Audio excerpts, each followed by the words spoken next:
Musa ni mmoja wa watu walioheshimika sana katika imani ya Wakristo, Wayahudi na wengine.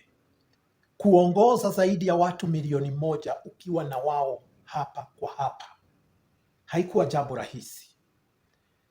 Lakini kitu moja ambayo ningetaka tuangazie siku ya leo ni kwamba Musa alikuwa na fimbo aliyokuwa anaishi nayo kule jangwani, fimbo ambayo labda aliitumia katika ufugaji wa mbuzi na vile vile kama mkongojo, kwani nayo miaka ilikuwa imesonga songa. Kumbuka Musa aliishi zaidi ya miaka 40 akizunguka jangwani huku ameishikilia fimbo yake, na usisahau Musa hakuwa amelelewa kwa maisha ya kawaida. Alikuwa amelelewa katika ikulu. Alikuwa jitoto ambalo limelishwa vinono. Alikuwa jamaa wa soft life. Alafu mtu sampli ile unamchukua unampeleka jangwani, si mwaka moja, si mbili, zaidi ya miaka 40 kufanyiwa kazi ndio aweze kwenda katika mishoni ambayo Mungu alikuwa ameipanga. Jambo moja ambalo Musa hakulifahamu ni kwamba fimbo yenye aliishi kuishikilia miaka mingi ilikuwa ni fimbo ambayo ingefanya miujiza. Lakini wakati alifika kwa Firauni na akakubali kuiachilia ile fimbo, ghafla fimbo ikawa nyoka.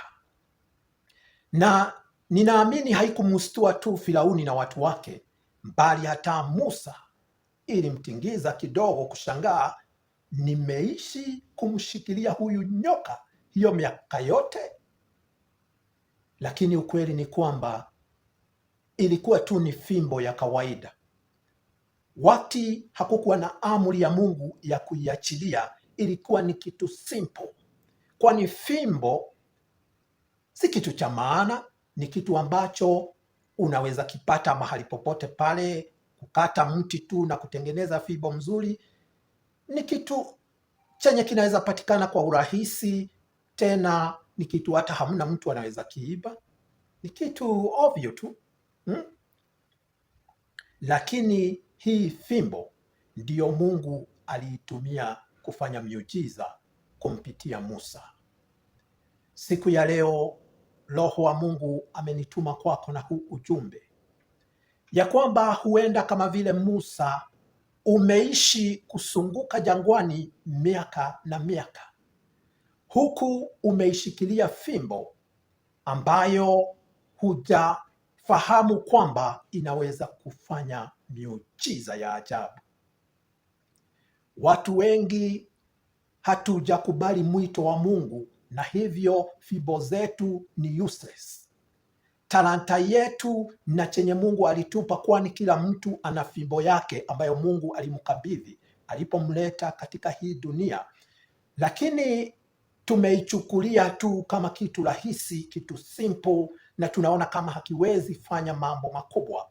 Lakini ningetaka kukuambia ya kwamba mambo au mtu yeyote ashawahi fanya mambo makubwa au jambo kubwa ambalo lilitingiza dunia, lilikuwa linaonekana tu jambo nyepesi, jambo ambalo kila mtu angelifanya, jambo ambalo lilikaa fimbo ya Musa. Uko na fimbo gani? Ni nini hicho unasikianga kama ndiyo sababu uliumbwa? Ni nini hicho ambacho ukikifanya unakifanyanga vizuri, lakini wewe ukiangalia unaona tu ni kama kitu cha kawaida, na unashangaa, hiki hata nikiambia watu, nani anaweza ichukulia serious? Hii hata hakuna mtu anaweza ipenda. Roho wa Mungu anasema ni wakati ukubali kuachilia fimbo. Kubali kuitika mwito, alafu iachilie fimbo na ukae kando, ujiangalilie, uone maajabu ambayo inaweza fanya. Kumbuka Musa aliishi kushikilia yake miaka na miaka, na haikufanya muujiza hata kidogo. Vivyo hivyo ndivyo hata yako ukiishi kuishikilia haitafanya jambo la maana au jambo la kustaajabisha. Lakini uiachiliapo kwa Mungu, uiachiliapo kwa amri ya Mungu, bila shaka lazima itafanya maajabu. Na unajua cha kufurahisha ni kwamba ikianza kufanya muujiza wa kwanza, itakuwa sasa ni muujiza baada ya mwingine baada ya mwingine. Ni kweli inakaa kitu rahisi, upishi tu, lakini ukipika unaonanga chakula yako ndio inaonja vizuri kuliko wengine. Hiyo ni fimbo.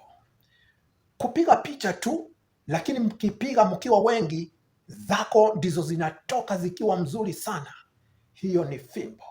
Kuongea tu, lakini mkifika kuongea unaona wewe ndio unaongea vizuri na ushawishi na unakuwa na welendi wa kutosha, bila shaka hiyo ni fimbo. Kufariji watu na kuwapea matumaini, unaona una uwezo wa kuifanya vizuri kuliko wengine. Ukweli ni kwamba kila mtu anaweza fanya, lakini iwapo unaweza fanya vizuri zaidi, hiyo ni fimbo. Ifanyishe kazi. Hata kama hujui huko mbele itafanya miujiza vipi, hiyo si kazi yako. Yako ni kuachilia tu. Venye itafanya miujiza na venye itafanya na zile zingine ambazo zimeachiliwa, hiyo si kazi yako. Kazi yako ni kuiachilia. Alafu ukae kando, ujiangalilie, uone ikibadilika. Vitu ambavyo vinaonekana kama ni vya kudharauliwa, kama ni vitu ovyo, vikiachiliwa kwa amri ya Mungu, vinafanya maajabu. Usijali ati wengi wako huko nje na wameachilia vyao. Musa pia angeangalia aone, nimeachilia ikawa nyoka, lakini wengine wamefanya hivyo hivyo na nyoka zimekuwa. Lakini nyoka hizo zingine zote ambazo hazijaachiliwa kwa amri ya Mungu, yako ikiwa moja itazimeza zote, na tubaki kushangaa zimeenda wapi. Warogi wabaki kushangaa zao zimeenda wapi, kwani yako ambayo imeachiliwa kwa amri ya Mungu ndiyo tu inaonekana, tena ikiwa imenona vilivyo, kwani ishameza. Lolote lile ambalo unahisi unahimizika kulifanya na unahisi unaweza lifanya vizuri, hiyo ni fimbo, na wakati ni huu ukubali kuiachilia. Musa alikuwa na vikwazo, angesema hata kuongea kwake ni shinda, yeye ni kigugumizi. Tena Musa hakuwa kijana barubaru, alikuwa amekomaa miaka 80 na zaidi. Lakini wakati ulipofika na akakubali kuiachilia fimbo, ikafanya maajabu. Haijalishi uko katika umri gani, naamini hata hujakaribia ule wa Musa, na hivyo ni wakati mwema ukubali kuachilia fimbo yako mapema, usije ukaishi kuzunguka jangwani huku umeishikilia fimbo ya miujiza. Iachilie. Achilia hicho kipawa kwa dunia. Achilia hilo jambo kwa dunia. Liseme, lioneshe, litekeleze. Ebu na ijulikane kwamba unaweza lifanya tena vizuri sana. Usikubali kwenda makaburini huku umebeba ule uwezo, huku umebeba talanta yako, kama haijafunuliwa venye tu ilifungwa ukapewa. Usikubali kuirudisha kwa mchanga. Ifanyishe kazi, ikubalike isikubalike, iachilie. Release it and watch it turn